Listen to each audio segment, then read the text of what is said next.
जरा सोचें, अगर आज हमारा ये आखिरी दिन हो और हम अभी तक अल्लाह की क़ुर्बत हासिल नहीं कर पाए, तो क्या हम अपनी जिंदगी के सबसे कीमती दिन कहीं ज़ाया तो उन्हें कर रहे?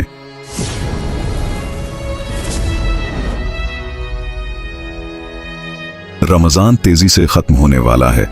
2-3 दिन रह गए हैं और हम अक्सर मसरूफियत में या गफलत में रह जाते हैं।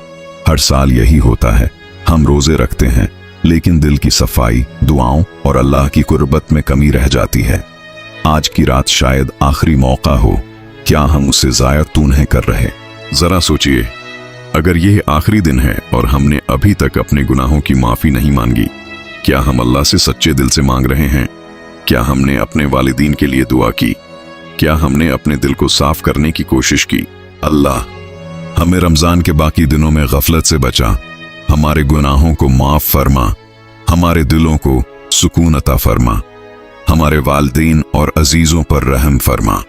हमें तौफीक दे कि हम इस आखिरी मौके से फायदा उठाएं। आमीन। क्या हमने कभी सोचा कि शायद अगला रमजान हमारी जिंदगी में आए ही ना? हर साल हम यही कहते हैं, अगले रमजान में ज्यादा इबादत करेंगे, अगले रमजान में बदल जाएंगे, लेकिन वक्त किसी का इंतजार नहीं करता।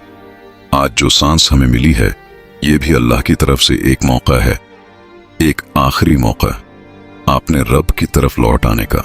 सोचिए, कितने लोग पिछले रमजान हमारे साथ थे और आज वो दुनिया में नहीं हैं। उनकी जगह आज हम बैठे हैं और अल्लाह ने हमें फिर मौका दिया है।